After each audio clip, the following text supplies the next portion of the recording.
So good evening, everybody, and you're all very welcome. And a big welcome to those who have braved the wonderful Irish weather that we have this evening, and also a very warm welcome to those who are watching with us online.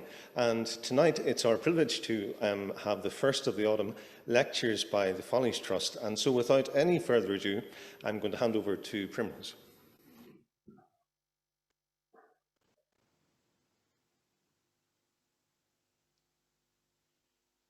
Ladies and gentlemen, good evening and thank you for joining us. For those of you at home, you will have avoided the wet weather in County Kildare, but for those of you who are here, it's just lovely to be back in St David's Church. This is one of my very favourite churches. It's got a very special atmosphere, as most churches do have, but this one is very special to me. I chair the Follies Trust, which is a small organisation that's been working for the last 15 years conserving structures all around the island of Ireland, structures which include the O'Brien column at the Cliffs of Moher, an obelisk near Limavady, and our most recent project has been here in Naas in County Kildare, in Magdalen's burial ground. Now, Magdalen's is a beautiful burial ground, and it's got some very interesting history associated with it. But for us, what brought us there was it has 2 pyramid mausolea, and nowhere else in these islands has anybody got 2 pyramid mausolea in such close proximity. So as a result, Naas is unique. And we decided, because there was a huge amount of vegetation growing out of them, they were in appalling condition, and we were concerned about them. So for the last 18 months, I think it is now, isn't it? Yes? We've been working with the rector and the select vestry, and they've been absolutely wonderful to work with. And I want to thank them very much for allowing us to use this building tonight and for setting up the webinar as well. And the 2 pyramids were restored, but last year, probably all of you remember, was a difficult year. Well, it was a difficult year for us as well. And we lost one of our grants because we weren't able to complete the doors to the pyramids. So we decided we'd go again this year, and we did. And I'm delighted to say that the Heritage Council has given us a very generous grant to do the doors to the mausolea, and also Built Heritage Investment Scheme and St David's Parish. And we're grateful to them all. So the doors, so we asked Bushypark Ironworks, and they have undertaken the conservation of the doors. It's a wonderful story. If you don't know anything about Bushypark Ironworks, please do look up their website. We paid them a visit during work. It's in Aladdin's Cave. It's one of the most wonderful places I've ever been into. I have never seen so many beautiful locks, some wonderful pieces of ironwork. It is just absolutely fabulous. Now, tonight, we're very fortunate. We've got Colm Bagnall, and Edward Bisgood set up Bushypark Ironworks, and they produce and do some tremendous work. The very first project that we were involved with them was on the Dennis Mausoleum in Clonberne, County Galway, where they did a fabulous job. And they've done a great job too here in Magdalen's. And it's been lovely working with you again, Colm. I really do appreciate all the care that you've taken, and the fact that you were kind enough to come and meet the minister when he came to visit Magdalen's. He's been great to work with, as have everybody in this area. And very especially, and I'm sorry that there's no representative here tonight from Kildare County Council, but they have been great to work with, and in particular Bridget Loughlin, their Heritage Officer. I hope she's watching online tonight, and I want to say thank you to everybody in Kildare. But I'd like now to hand over for the main event of the evening, which is Colm Bagnall, who is going to tell us about the work that he does, the art of blacksmithing. Colm, it's a great pleasure.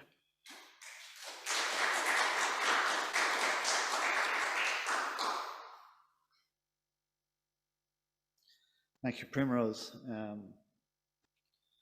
It's a pleasure, and it was a very interesting project to be involved in the doors for the Magdalen's Cemetery, the pyramids. Very unusual. So everybody in the workshop took great ownership in it. So there's quite a long journey in all the years of work to get to a point of where you can take on a job casually and approach it, because a lot of experience behind you. So I have a few jobs here. We'll show you, give you a flavour of what we've done over the years, and most of them are ecclesiastical, the examples I have today, and not all of them, but we'll go from there.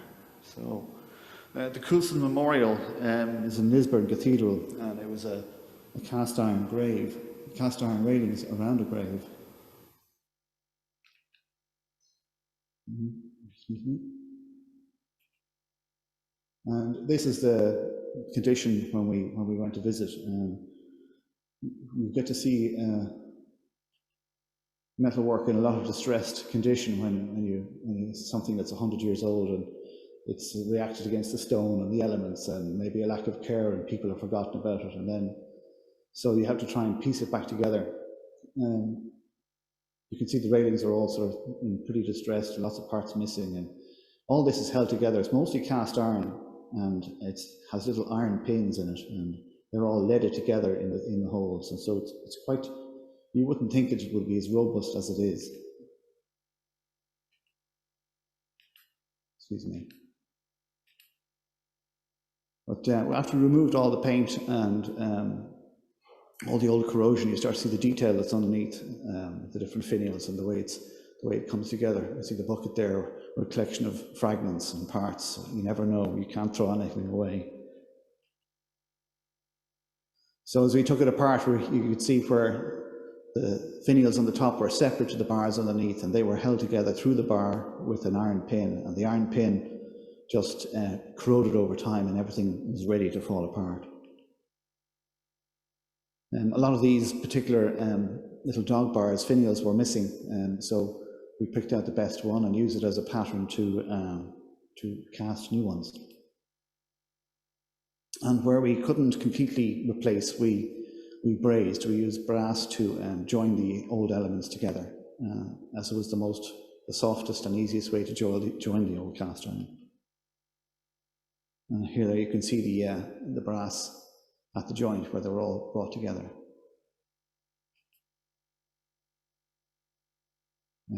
That's it finished. This is. You can see the paint is a huge part of this process. So everything was painted before assembly, and then during assembly, and then after assembly, and then after fitting. And even then, you can never be sure that you haven't filled every little hole. And there's always a little comeback visit, maybe a year after you've finished.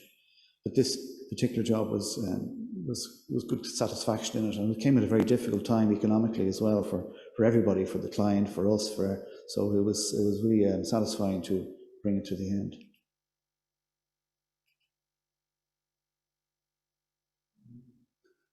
In a visit recently, they said that some parts are becoming loose, and we felt that our work had fallen down. But when we visited, we felt that we saw that there was little footprints everywhere, and the children had been playing and jumping through it and over it. But it's still in good condition. A lot of cast iron was done in the mid-1800s, all the way, because that was really from 1800 right down to 1880, right into the early part of the 1900s. There was a process that was, with the Industrial Revolution, that became very proficient. The pattern maker who makes the piece in wood first, and then the man who casts it in iron afterwards. So this brings us straight on to the Naas Pyramids, which is the most recently, and we talk about a doorway, and the door is, you think it's like very simple, it just brings you into a building, but the building the entrance has to be marked by the stonemason. First he has to make his architrave all the way around the door. You can see it's all done in stone here, it's quite a job, and then the door itself that leans back at an angle in a pyramid, and then it's tapered to fit into that entrance. So there's a lot in a door.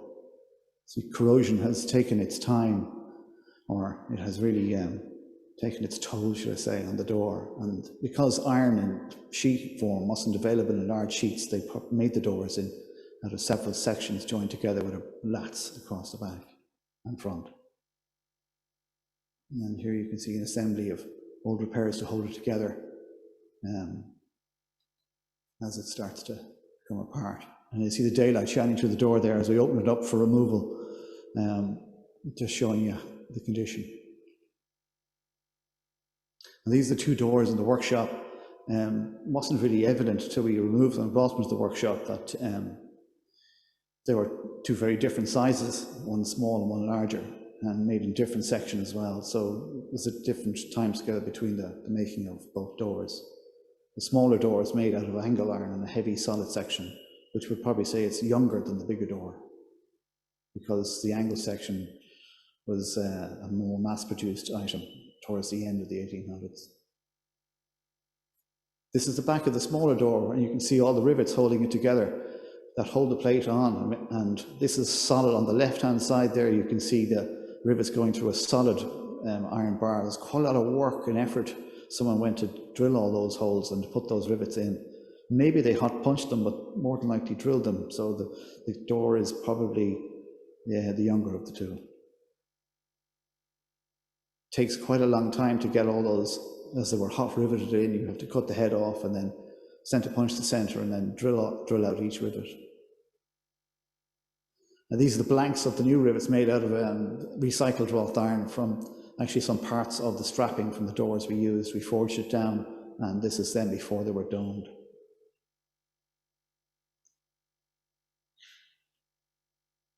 You can see the remnants of the lock, and the lock is it's quite something that's overlooked a lot of time, but it's a huge amount of importance in it, really. And a lot of locks had the center mechanisms were made from brass, and usually the brass was the last piece to dissolve and fall away, and all the casement of it in iron would corrode, and the last thing to be left would be brass. But that's the most important part, because that's the bit, the keyway for the key and everything. So, but unfortunately, on this door, everything was gone. So we have all disassembled, labelled, marked, as we try and see if we can hold on to the iron sheets, but they were so badly corroded. They were very paper thin out towards the edges, and they had steel incorporated into them over old repairs, and the latch wasn't original. So we broke it down until we were happy enough to work out a system for restoration of what parts we'd reuse. So this is a larger door. You can see where the hack sheets had flat bars sandwiching the sheeting together. So but they weren't all original, so we had to pick out the best match. So in all restoration, it's total disassembly really in most cases before you get down to what you can work with. And here he shows Willem, and he has the door laid out, and he has the new steel sheet bolted to the other side, and we're matching out all the holes to the original iron door. And beside the door you can see all the bits that were all corroded and broken and far off and unusable. As part of the door we had two old locks from a restoration job, and locks are something we hold on to. We didn't always, but we knew one day we'd use one or two, and then maybe about 10, 15 years ago we started to open them up and see what was involved in fixing it. And you can see it's a box, really, not a lot, but the central part, the brass piece I was talking about earlier, is what the security for the key. That's what makes the shape of the key. That's how the key is able to turn once it matches that shape on the inside. So you can see the brass stands out. So they used to cast the brass, and then the box is made of iron around it. So we've fixed up the brass and the iron, and we've made a new key to match it.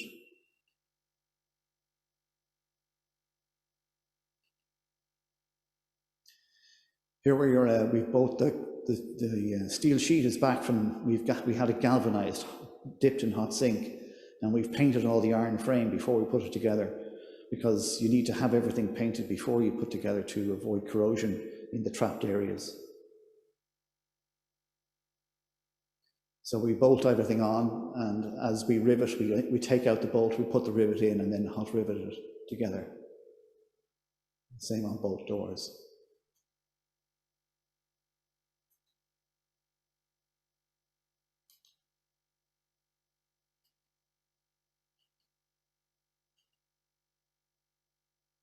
there's a lot of corrosion in the flats that are holding it together, but they were still structurally sound, and they had character. And it really it's the history. It's iron is trying to turn back into where it came from, which is oxide.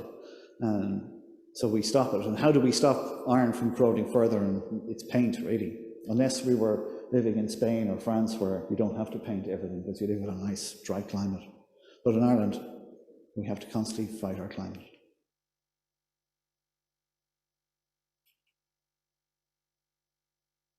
This is where the rivets are being put in. We put them in hot. Now the paint is being burnt a little bit on the outside, but it will be touched up later. There's a certain amount of sacrifice, step forward, step back to get to the end.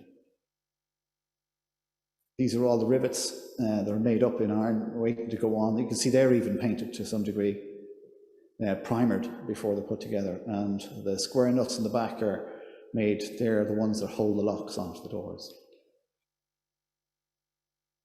We are working our way through it. And then here we are, painted and delivered to the graveyard.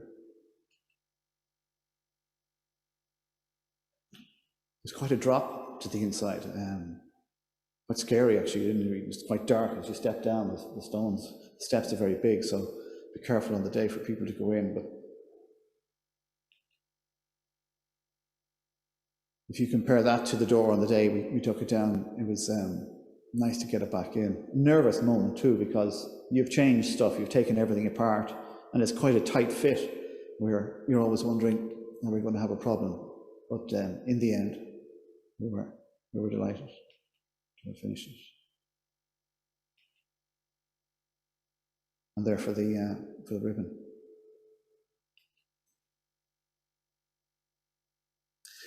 This is the first job. The Colm Bagnall Mausoleum was the first job we did with the Follies Trust about 12 years ago, I think. And it was a cast iron mausoleum in a graveyard in Galway. And as it fell apart, different parts of it were scattered around it, and then people started to take mementos or hold it or look after it, I think maybe. And that was it when we came to it. And there's a railing around it which is missing, little bits missing off the top. And there was a call out to people to return anything they had, and it was amazing how generous everybody was. They brought back lots of pieces that enabled us to begin to put it together again. It was a little spooky for us to work there, but we covered this up. But this is sort of like such a time capsule when that door was closed to this time now. You can see this is where there was an urn on the top was missing through the hole. It did cap that off, and it turned up, it came back.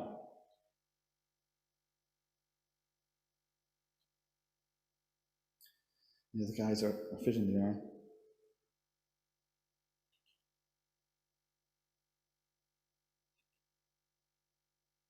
The doorway was obviously on rollers, and it has a little drop bolt, but it's all worked from the outside, so we had to re-establish the door and some of the broken castings from around. Not all of it, but we were to bring it back to conserve it, to make sure, stop the regress. On the left is an original balustrade, and on the right is a new one that we cast for it. As you can see, this is the one job where we didn't have to paint anything. We had to wait for it to rust to catch up with the original parts. So you can see it doesn't take long once you pour water onto the fresh cast iron straight out of the mold that it starts to corrode. This is the lever on the inside, and the lock is a drop bolt. It's hard to make it out there. It's quite small, but you lift that lever up and then slide the door to your right to open. So that's all we return. We have them cast here, and they're the upright posts for the memorial. This is hugely detailed on the door and the handrails, the balustrades, the plaque on the top, the rosettes, the keyway around the top, the roof. It's multiple, hundreds of parts all put together. And you think about when it was made, before electrical tools, before anything, before electrical light. So the craftsmen who made this were phenomenal, really. And There's a lot little pieces missing off it, like the lettering and stuff, but its main structure, the size and its impact is still there. So this was a large break at the top, and we made a piece and grafted it back in.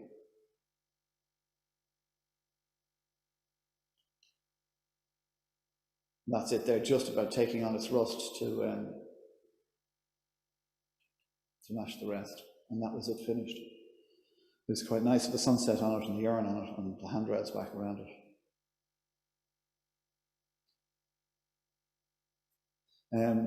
Christchurch, we did a job quite a while ago. It has very intricate hinges on all the doorways, and it was revamped in the 1870s, and it's got phenomenal ironwork all through it's well worth a visit. But at the back of the church, there's a bit of unsocial behaviour going on, and there was a fire on the door, and the hinge got pulled off and was missing, and so we were asked if we could replicate. And when you look at something quickly, you don't realise the work that's involved in it sometimes. So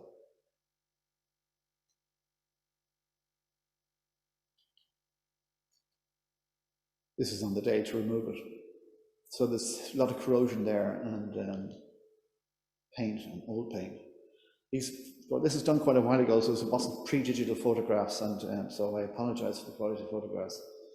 But when you see the original piece on the right, and then the little parts that we have to make together on the left, and this is all made out of recycled wrought iron, it's a slow process. Each leaf has to be made separately, then joined in, then fire welded together, and then bent, and then fire welded onto the next section.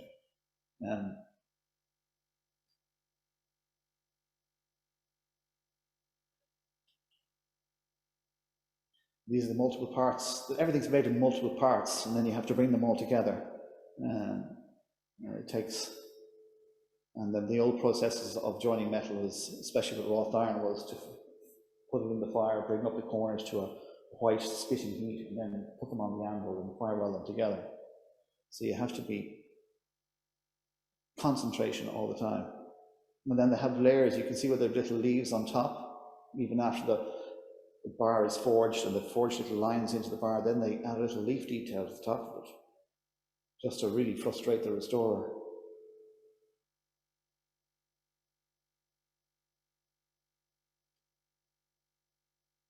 So there we're finished, and the new one's on the right, and the old ones, the original's on the left. It took 5 weeks to get to that point. A skilled blacksmith with probably about 10, 12 years experience. So he was delighted to get to that point. It was very frustrating for him at certain points. You can see the detail everywhere. So there it is, back at the door. So it's about 4 foot long and by about 3 foot high. New door as well. You can see the detail here you see there, that's hidden by the corrosion and paint and the patina of age when you come to it first. And it's only when you, after months of working on it, that you get to appreciate what was done. And every door in the church has hinges like this, and handrails, and the baptismal font has phenomenal work on it, beautiful work. So that was finished. It was beautiful. It had a bit of a sad end, unfortunately, but it's not over, the story. It's fixed up, but that was the hinge. We've had a very good high-definition photograph taken of it for our catalogue, but unfortunately this can happen as wear and tear keeps us going. But the hinge is still there. It's only paint, but it's tough. You know, to restore stuff and for everybody to be involved. It's a constant battle you have to watch. I hope I haven't upset anybody with that particular photograph.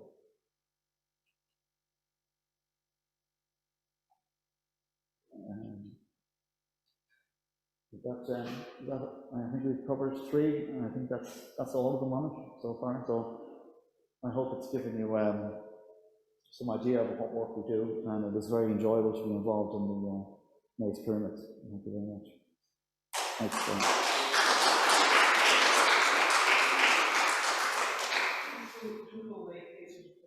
Okay. Questions? Colm, thank you very much indeed. That was absolutely super. The detail of the work that they do is just absolutely staggering. I think you'll understand now why we decided to invite them to do the work on the doors for the Naas Pyramids. We had an interesting discussion, the rector and ourselves and the Chris McCollum, who's the conservation surveyor, about the colour that we would paint the doors at the end. And various different things were suggested. Black is colour that very often doors of mausolea are painted because of black and death and Victoria, Queen Victoria and so forth. Then green was suggested, and then there was a little bit more discussion, and it was Colm who said, what about red oxide? And so anyway, we discussed this a little bit further, and then we thought, yes, these pyramids are stone. It's quite a dark stone, and this would sort of liven it up. So I hope that everybody agrees. I hope you haven't had any complaints in the parish, have you, Lisa? No? No? Nobody said, why on earth did they paint them that colour? No? Oh, well, that's good, because that was one of the things that I did have some concerns about. I think they look absolutely brilliant, but not everybody might think that. We had, looking at the photograph that Colm showed of the Clonbairn Mausoleum, and he showed people with ladders going up to the top, all carefully kitted out in their high-vis and I'm sure hard hats as well. But on one of the visits that we went down to Clonbairn to look at the mausoleum, this was long before we raised enough money to do the work, Edward brought a ladder down with him and put it up on the side, and he said, I'd like to go up and have a look, you know, see, because the door was locked and we couldn't get in. And so when he did that, we had the headmistress of the local school, and we had all sorts of local worthies, about 6 of them, I think, and absolutely every one of them insisted on climbing up and peering through the top. We've got a lovely photograph of them, but I don't think we'd ever use it because it's not really exactly when you're the headmistress of a local school that you want to be seen clambering up a ladder, looking down through the inside of a mausoleum. Have we had any questions on the chat box? Yeah, we've had one message of fantastic work, very well done, and I'm just looking. Was any special paint used for the frame before the panels were bolted? Yeah. So I'll just pass the microphone over to Colm. I hope you heard that question. Was any special paint used? Yeah, the frame was galvanised, so we used the particular brand of paint is a Libert Kriltane paint, and it's excellent adhesion to difficult surfaces like non-ferrous metals and galvanised surfaces, and that's what we used on the frame itself, on anything that was galvanised, yeah, and the frame itself as well. And what about the paintwork? Does it have to be renewed or retouched or whatever? How often, roughly, would it have to be done in order to secure the future? Because I think it's very important that when you do a job that it's maintained into the future, isn't it? Yes, spot checks once a year. If you see a little hole somewhere leaking, usually it's a telltale sign of rust. You fill with paint and stop it. Yeah. Generally, if it's well done, you could get 10, 15, 20 years out of it, depending on how it's done and the environment is in. Mm-hmm. I'm quite sure it's been well done. So, Rector, I think we've probably got another good 10 years. I hope so. One of the things I was wondering about was the various different metals. Are there certain metals that react with each other that you couldn't use together? You use steel, obviously, with the ironwork and brass. Sometimes it's not feasible. The iron was so badly corroded that it wasn't feasible to use it, and we can't get iron in sheet form anymore. So the closest thing to it is steel. Mm-hmm. So when we coated it in zinc, then it was hot zinc dipped, and that's like a metal covering a metal, and zinc, yeah, it's very slow corrosion rate. So, and then the metal, the iron frame was painted before it comes together, so they're separated by protected by layers of paint and zinc. Yeah. So, yeah, that's probably the best you can do in those circumstances. Yeah. I have another question here, Colm. what was the receiver for the brass bolt? Was it metal or just a space in the stone? For the drop bolt in the mausoleum in Clonberne? No, I think for the doors in the pyramids. Well, the doors in the pyramids just had a natural receiver there that the lock seemed to magically find its place. The locks were exactly the same size pretty much as the originals. We didn't alter the frames much at all to fit them. So it's not usually you have such good luck. Good. And another question's come in. What was the final paint on the doors then? Well, it was a copy of red oxide, and we used the same paint, which is Coulson. They call it Liebert, it's Coulson. But it's a two-pack, long-lasting exterior metal paint. So we were trying to get the maximum protection from what we had. Yeah.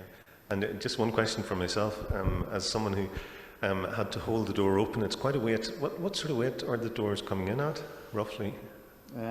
Each door is probably a difficult two-man lift, though, especially the larger ones, so that's probably about 120 to 130 kilos, maybe a bit more. So you notice it when you try to open the door. I noticed it, like when you turn the key, and it is a magnificent key, I must say, but when you turn the key, you have to really lift at the door quite a bit. Yeah. And I wouldn't fancy being put inside if the door was closed. It's quite a weight. Well, it's unfortunately that's the mass of iron and steel, mostly iron. That's it's not light. It's not a light material. Yeah, no, it's certainly a lot thicker in real life when you see it than what you would have thought. It's in the size of section that was used back in the 1800s and 1700s was quite sizable in comparison to what someone might spec in modern times. And sometimes I used to wonder why that was. You see the bottom of a gate would be very large if it started 2 or 3 inches and taper down as it got to the centre. And you just thought they were being over the top. But the iron is quite soft in comparison to steel, so it needs more mass to support it. So that's why you tend to see big bolts and big nuts on things many years ago. So it was just that the material itself was soft in comparison to modern high tensile steels and stuff. So they had to increase the mass. So they had to increase the mass, make it bigger. Yeah. Okay. Any questions from the floor? Yes. Hello, Colm. Wonderful presentation. Thank you very much. It was very clear from what you were saying, the incredible skills which are demonstrated by the people who work in Bushypark Ironworks. I wonder, could you tell us a little bit about where you recruit people from who have those sorts of skills? That's the first part of the question. The second part of the question really is, what is the process for trying to perpetuate those skills in Ireland generally, and perhaps in particular in Bushypark Ironworks through, I guess, apprenticeship programs and that sort of thing? Thank you. There's no recognised blacksmith training or heritage ironwork training in Ireland. So you'd have to go to Hereford College in England or Plumpton, or the Campanions, which is a guild of craftsmen in France, run quite a comprehensive apprenticeship over 7 years, and they do cover blacksmithing. When we started in the beginning, it was a lot of mistakes made by ourselves through books and magazines. That was before the internet. The internet now has been a great teacher for people who are interested in making things with their hands. And I've noticed a resurgence now, especially in Ireland, in young smiths who communicate through all the new social media, exchange skills, information, and now they are going to colleges in England, which is a very important college, Hereford in England, and quite a few, each year I'd say there's 2 or 3 Irish attendants to that. And at home there's other people who don't really want to go to college, just want to learn on hands, so they come to us, or they stay at home, or they go work somewhere else. It's always a struggle to find people, really. And I find if you chase and try and put people into a hole and try to knock out blacksmiths, it just doesn't happen. You need the people with the right mindset to come to you. So it's usually somebody who has an interest. They've half a spark there to begin with, and they're really interested. And then hopefully then you can give them the work to do it. With us in Bushypark, we've been able to get the work, and then people have been able to get the experience by being able to being put into the position where they have to do the work. And we don't, sometimes we'd have quite a few smiths, and then sometimes we wouldn't have, we'd be worried. But it's a constant cycle, but I am encouraged to see that there are new people going to craft compared to when we started. Most definitely. Yeah. Well, look, I think it was one of the very interesting things on the day that Minister Noonan came to visit the Maudlin's graveyard and to see the work that's been carried out. He came in September 2019 when work to the exterior of the pyramids hadn't been completed, and then he came back a year later and met you, and you brought with you your apprentice Ollie. Ollie was absolutely, he was a delightful young man, but the other thing was he was particularly fascinated because he'd worked on the doors, but he hadn't seen what they were going into, and for him to see the doors inserted into these structures was actually something, I think, quite special. And he was hugely proud of the work that he'd done and of working with you, and he told me all the bits, the various different bits that he'd been involved in making things. And, the pride that young man had was absolutely something very special. It can't be made up. But I think one of the interesting things that has been happening in Ireland is that Minister Noonan has been making huge strides in encouraging craft skills, and I hope blacksmithing will be amongst them. Oh, we hope so too, yeah. I really do. I have one more question. Actually, 2 questions, please. I may have missed something somewhere along the line, but is there a groove or a handle on the doors for access? Second question is, can ordinary red oxide paint be used as a maintenance for them? Ordinary red oxide paint? Yeah, well, you can. I mean, I could list off names of lots of different paints, but the most important part is to get out there and paint it, because you get to some old ironwork and you look at it and you think it's very large in bulk and size and mass, and then you start to work on it and there's maybe a half an inch of paint that's 12 mil either side of the bar. So somebody has been diligently painting it every 3 years from when it was made 100 years ago. Now, this doesn't happen to a lot, but we have examples of that, and when you get rid of all the old paint, it's perfect underneath. So if you can't afford to fix it or you want to look after it, paint it. And once you seal it from the atmosphere and the rust stops, you've preserved it. Yeah, I would say.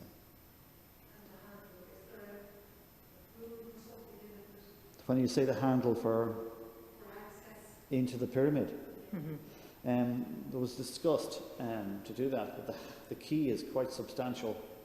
When you turn the key and open it, you can grip it nearly with both hands and pull the door open. So the decision it was decided that this would be a very good exercise for the rector. Instead of having to go to a gym, that he could build up my biceps by. Well, actually, it is pretty tough to pull open, and it definitely requires a certain amount of muscle power. I did actually manage to open it. I was quite proud of myself, and managed to hold it back, but only for a couple of minutes. So then I had to get somebody else to take over. So these doors are not going to be opened very frequently. In fact, very infrequently, I suspect. I think it's better that they should stay closed. Yes. Because these mausolea, there are people buried beneath the floors in them. These are sacred places as far as we're all concerned, and so therefore they shouldn't be touched. And I hope that's how other people feel about them as well. In the case of the mausoleum in Clonberne, we had a short service and closed the door, and they weren't reopened. As you could see there was some of the bones were still evident. And we did cover them up with a piece of material and left them untouched. And I think it's important to remember that it is somebody's grave, and that we are. I don't think we should touch them too much, is what I'm saying. And I hope that the parish are happy that they should remain closed. Oh, absolutely. It's a sacred resting place, and the work that's been done maintains that sacredness. Yeah. We have time, I think, for one more question, and this is from Bernadette. Colm mentioned that he uses brass for repairs. Is this always the metal he uses when he attaches two metal bars, etc.? If yes, and why? Usually on cast iron repair, because the cast iron itself is very brittle. So if you introduce a lot of heat into the cast iron, it tends to crack and distort. So the brass has if you heat it up, it's almost like a liquid glue in heat, that it will run over the surface of the iron, and you can, and it adheres to it. It's not like a weld, it's almost like an adhesion, and then you can grind that back to its size, but it doesn't put too much stress on the metals to pull it apart, and it's more forgiving for older metals for joining them together. And that's what we have found through trial and error, that works the best. Because brass melts at a lower point, that's why we use it too. It melts at about 900 degrees, 890, and steel needs to be up at 1400. So it's gentler. It's okay, no more questions? Yes? Okay.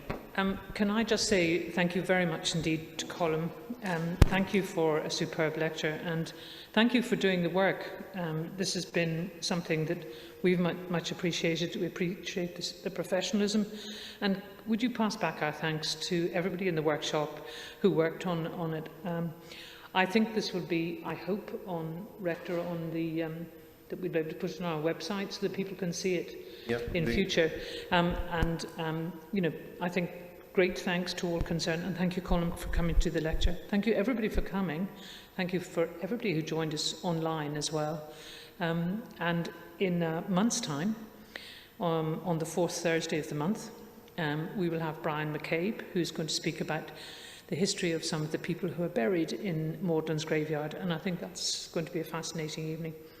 And that will complete the Follies Trust involvement with